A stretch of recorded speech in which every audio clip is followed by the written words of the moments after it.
tous, bienvenue sur Monaco Info. Voici les titres de votre première édition de la semaine.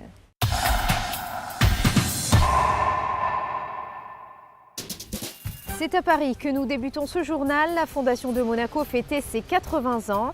Nous reviendrons sur le 7e Forum mondial de l'eau qui s'est déroulé en Corée du Sud. Nous parlerons du vidéobook dans les restaurants, une innovation en principauté. Et enfin, nous vous présenterons le nouvel ouvrage de Nelson Montfort, Les perles des journalistes sportifs. Elle accueille depuis des décennies de nombreux étudiants. La Fondation de Monaco à Paris fêtait ses 80 ans. Une cérémonie était justement organisée à Paris ce vendredi. Un reportage de Patricia Navarro. Certains la surnomment la Maison de Monaco. Son titre exact, la Fondation de Monaco. L'édifice est situé en plein cœur du 14e arrondissement de Paris et depuis 80 ans maintenant, il offre un hébergement à des étudiants venus de Monaco, mais pas seulement. C'est un petit bâtiment, c'est une résidence, mais parce qu'elle est dans la cité internationale, elle appartient à 40 maisons internationales. Donc nous avons des pays comme Cuba, nous avons eu les États-Unis, la Suède, etc. Donc elle fait partie d'un tout. Et ce projet de la Cité internationale, c'est de rassembler tous les jeunes et de leur permettre d'échanger, de partager pour créer un monde de paix. Alors c'est un peu une idéologie, c'était l'après-guerre, hein. Après les déboires de la guerre, il y a eu un vrai souhait. Les pays ont adhéré à ce projet et donc la Fondation s'inscrit à l'intérieur de ce projet. Mais oui, c'est aussi l'accueil des jeunes, c'est ce qu'il y a de plus important. Et nous recevons ici 97 jeunes, 26 nationalités. Si la Fondation de Monaco peut accueillir jusqu'à 100 résidents, un quota de chambres, 40, est réservé aux étudiants monégasques. Initialement, c'était pas du tout mon choix, c'était surtout celui de mon père qui souhaitait que je vienne ici. Et c'est vrai que j'avais des a priori, mais en fait, en venant ici, on se rend compte que c'est plus une chance qu'autre chose. Et je pense que vraiment, j'aurais regretté si j'étais pas venue. Du coup, je serais contente d'être là. Et c'est une vie, c'est un foyer où tout le monde partage des choses, où on rencontre des gens, parce qu'il n'y a pas seulement des gens de Monaco, du coup on rencontre des gens qui viennent de partout dans le monde. Donc ça, c'est très bien, on vit avec eux au quotidien. Et il y a ce côté, on s'amuse, il y a ce côté travail, puisqu'il y a plein d'espaces communs pour travailler. Donc en même temps on travaille, en même temps on se voit. On communique. Dans chaque chambre, une salle de bain et pour tous, des salles communes comme la cuisine ou la salle de télévision. On est assez gâtés parce qu'on a notamment la chance d'avoir des femmes de ménage qui, une fois par semaine, viennent nettoyer un peu et nous vident les poubelles, donc elles nous enlèvent déjà une charge. Et puis aussi les parties communes, donc c'est vrai qu'on a la cuisine en commun qui est assez importante, donc c'est aussi un lieu où on se retrouve, on échange, etc. Et c'est assez bien fait, donc c'est comme à la maison, quoi, quelque part. Un véritable esprit de famille se dégage de la Fondation de Monaco, de la chaleur qui fait chaud au cœur lorsque l'on a tout juste obtenu son bac et qu'il faut quitter son pays et le cocon familial. Les atouts sont multiples, on peut faire du sport à la Cité internationale, on est tout le temps entouré d'étudiants quand on va manger, quand on va travailler. C'est vraiment l'ambiance que j'aime. Quand on rentre le soir, on se sent vraiment à l'aise et c'est comme une famille en fait ici. Il y a pas mal de soirées organisées dans l'enceinte de la Cité internationale. Chaque week-end, il y a une fête dans une des maisons et on y va souvent avec des copains. On y était le week-end dernier. Voilà, puis on fait des tournois de ping-pong en bas, des tournois de baby-foot. On s'organise des parties de football, on va jouer au tennis. Il y a vraiment beaucoup d'activités, on s'éclate bien le week-end. Les arts ont toujours occupé une place importante au sein de la Maison de Monaco. Des studios y sont réservés à des artistes plasticiens ou des musiciens comme Benjamin Laurent, pianiste à l'Opéra de Paris. Cette Fondation de Monaco et tout le parc de la cité universitaire est un cadre exceptionnel. Et effectivement, on a l'impression d'être... on est aux portes de Paris, on est à Paris, on a le métro Porte d'Orléans, le RER Cité universitaire, donc c'est très bien desservi par les transports. On peut rejoindre le centre de Paris en moins de 20 minutes. Et en même temps, on est dans un parc, on entend les oiseaux chanter, il y a des pelouses, des espaces verts. On a vraiment l'impression d'être dans un endroit extrêmement privilégié. Et cette fondation est tout à fait agréable. Moi, j'ai la chance dans cette fondation d'avoir en plus un studio dans lequel je peux travailler. Pour ses 80 ans, la Fondation de Monaco a vu les choses en grand. Une centaine d'invités autour du prince souverain qui a pu redécouvrir les lieux, lui qui est déjà venu ici 3 fois par le passé. Un concert a été donné par Benjamin Laurent avant que tous les étudiants ne partagent un moment de convivialité avec le prince.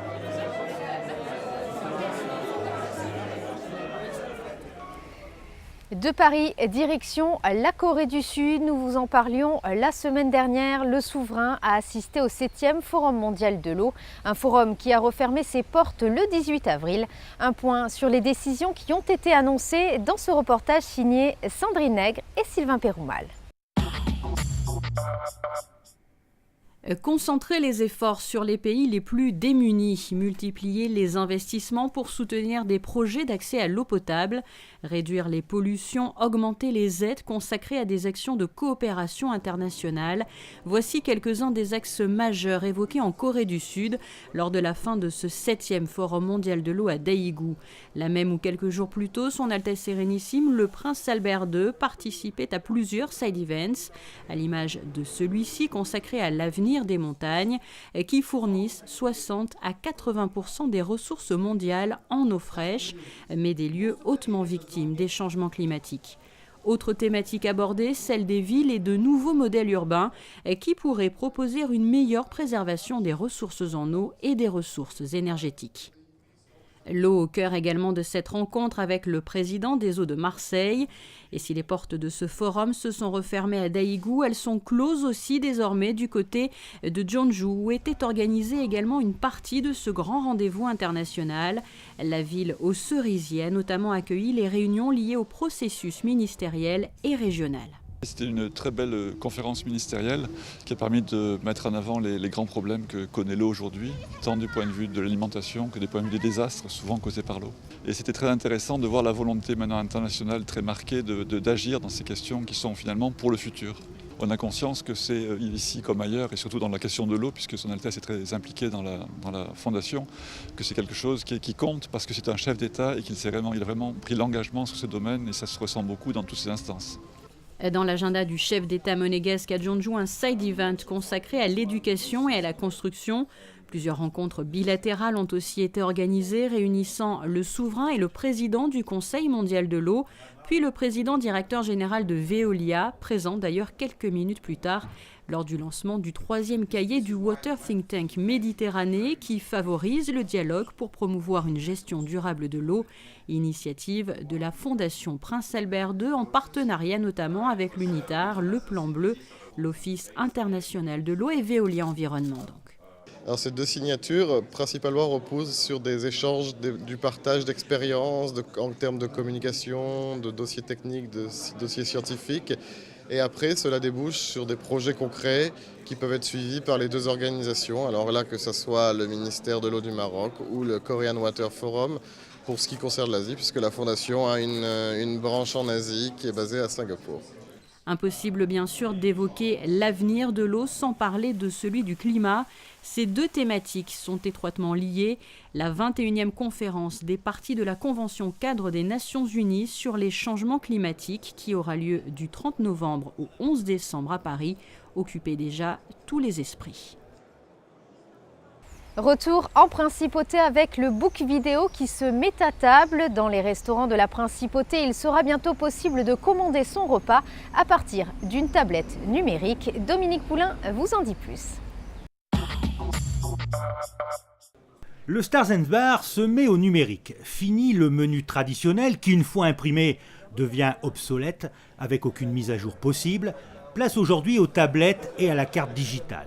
Ce concept, né après 3 années de recherche et de développement, a permis à la société Book Vidéo de voir le jour en remportant le concours de création d'entreprise organisé par la Jeune Chambre économique de Monaco. Concours doté d'une prime gouvernementale de 61 000 € et qui chaque année depuis 1995 encourage l'innovation et l'esprit d'entreprise dans la Principauté. Il faut déjà oser vouloir entreprendre, ce qui n'est pas le cas de tout le monde aujourd'hui. Ensuite, il faut bien sûr avoir une idée innovante, puisqu'aujourd'hui on est de plus en plus sur l'innovation. Et après, bien sûr, il faut que ce soit un projet qui tienne la route, un projet qui soit viable, un projet qui, dans 20 ans, sera certainement encore présent, avec peut-être des petites, des petits plus qui vont faire que le projet va être de plus en plus innovant et va se renouveler chaque année, va être remis en question pour pouvoir continuer à perdurer.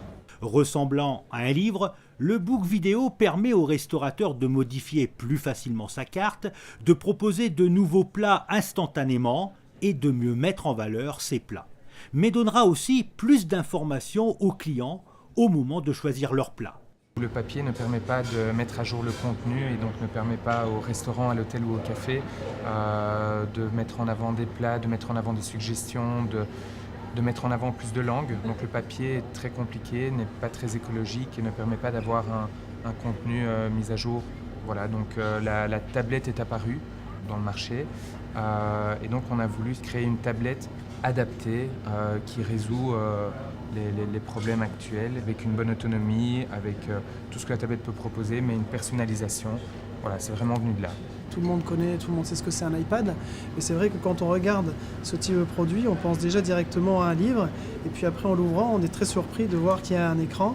Et on a vraiment mis en place tout un logiciel qui est assez fluide pour le restaurateur. Et le restaurateur, encore une fois, va pouvoir mettre à jour toute une partie de données instantanément.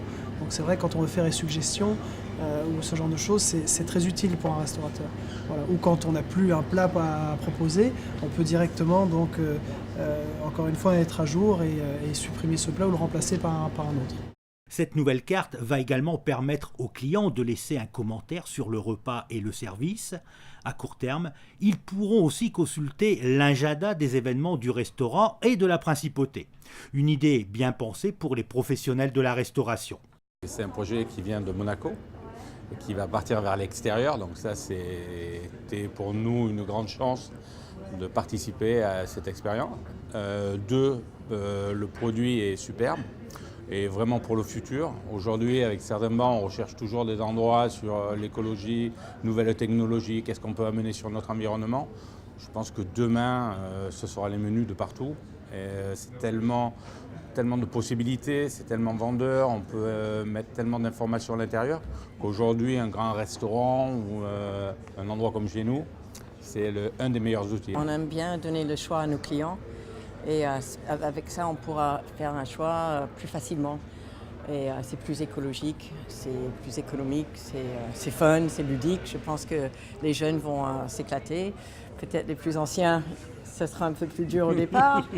Mais bon, on aura les serveurs qui seront là pour les aider. Alors je pense que ça va être vraiment innovateur et fun, excitant.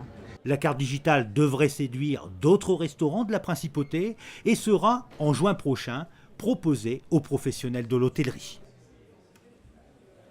Les perles des journalistes sportifs, voici le titre du nouvel ouvrage de Nelson Montfort.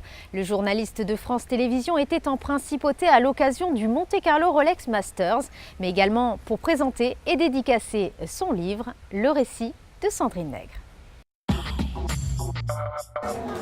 Il est à la fois professionnel et sympathique. Nelson Montfort travaille ses commentaires et ses interviews en français et en anglais. Mais il n'oublie pas pour autant d'écouter ceux de ses collègues et confrères.